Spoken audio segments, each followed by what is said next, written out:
kami mengenai cerpen robohnya surau kami. Halo semua, di sini saya akan membacakan pertanyaan 1, yaitu pertanyaan literal, yaitu A, di mana dan kapan cerita itu terjadi? Jawabannya di desa pada sore hari. Sedangkan B, siapa saja tokoh cerita itu? Jawabannya Haji Saleh, Ajo, Sidi, dan kakek. Sekian, wassalamualaikum warahmatullahi wabarakatuh. Assalamualaikum warahmatullahi wabarakatuh. Pertanyaan nomor 2 yaitu pertanyaan interpretatif. A. Apa maksud tersembunyi di balik pernyataan tokoh A? Maksudnya adalah bekerjalah seolah-olah engkau akan hidup selama-lamanya, dan berdoalah beribadahlah seolah-olah engkau akan mati esok. Bagian B. Bagaimana makna lugas dari perkataan tokoh B? Jawabannya adalah A. Mengenai yang penting-penting saja. B. Apa adanya. C. Tolak ditambah dan dikurangi. D.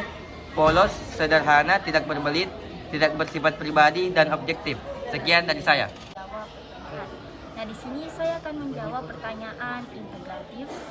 Pertanyaan pertama bercerita tentang apakah cerpen di atas? Cerpen Robohnya Surau Kami bercerita tentang kisah tragis seorang kakek penjaga surau yang meninggal dengan menggorok lehernya sendiri. Pertanyaan kedua, apa pesan moral yang hendak disampaikan pengarang dari cerpen itu? Pesan moral yang bisa diambil dari seorang kakek adalah jangan mudah termakan oleh omongan orang lain dan jangan mudah putus asa.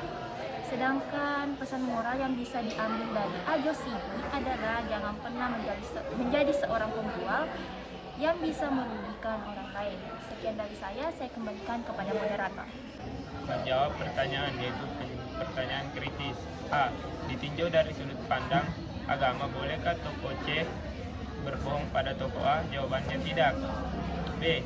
Apa kelebihan dan keindahan cerpen itu berdasarkan aspek kebahasaan yang digunakannya? Jawabannya tidak menggunakan bahasa baku. Terima kasih kepada moderator.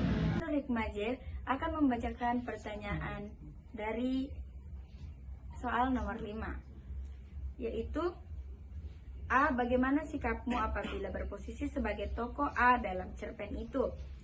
Menurut saya akan kaget dan kebingungan. B. Bagaimana kira-kira kelanjutan cerita itu? Tokoh utamanya tidak dimatikan oleh pencipta. Jawaban saya, cerita akan terus berlanjut, menarik dan membuat pembaca penasaran karena masih banyak masalah yang belum terjawab. Sekian dari saya. Pertama adalah di mana dan kapan peristiwa dalam cerita itu terjadi. Di kota, di surau kakek, rumah Ajo Sidi dan lain-lain terjadi pada siang dan malam hari. Yang kedua adalah kata-kata robohnya surau kami itu maksudnya apa? Masjid yang berukuran kecil yang terdapat di kota kelahiran tokoh utama. Tokoh utama diceritakan sebagai seseorang yang hidupnya hanya beribadah sepanjang hari. Yang ketiga, pesan-pesan yang disampaikan pengarang melalui cerpen itu apa saja? Jangan cepat bangga dengan perbuatan baik yang dilakukan. Dan yang keempat adalah setudikah kamu dengan isi cerita itu dan adakah hal-hal yang bertentangan dengan keyakinanmu sendiri? Setuju, tidak ada hal yang bertentangan. Bagaimana hubungan kamu sendiri selama ini dengan Tuhan? Hubungan dengan Tuhan cukup dekat. Sekian, terima kasih. Assalamualaikum warahmatullahi wabarakatuh. Baik, langsung saja untuk pertanyaan pada bagian ketiga, yaitu tugas pada halaman 108, yaitu membuat beberapa pertanyaan mengenai pertanyaan literal, interpretatif, integratif, kritis, dan pertanyaan kreatif yang akan dibacakan oleh saya sendiri. Langsung saja pada pertanyaan pertama, yaitu pertanyaan literal. Kapankah peristiwa dalam cerpen tersebut terjadi? Yang kedua, pertanyaan interpretatif. Apa maksud tokoh aku mengatakan bahwa Ajo Sidi seorang pembual? Dan yang selanjutnya, pertanyaan integratif. Cerpen tersebut merupakan cerpen religius. Berikanlah contoh teks yang menyatakan bahwa cerpen tersebut bertema religius.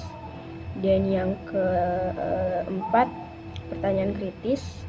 Apakah nilai-nilai moral dalam cerpen ini sudah sesuai dengan kehidupan sehari-hari? Dan yang terakhir, pertanyaan kreatif. Bagaimana menurut kalian jika tokoh Ajo Sidi tidak memberikan bualan palsu pada tokoh kakek? Nah, itulah pertanyaan-pertanyaan dari kelompok kami yang kemudian akan dijawab oleh kelompok lain pada saat diskusi pada hari Sabtu nanti. Oke, sekian dan terima kasih. Sekian dan terima kasih. Assalamualaikum warahmatullahi wabarakatuh.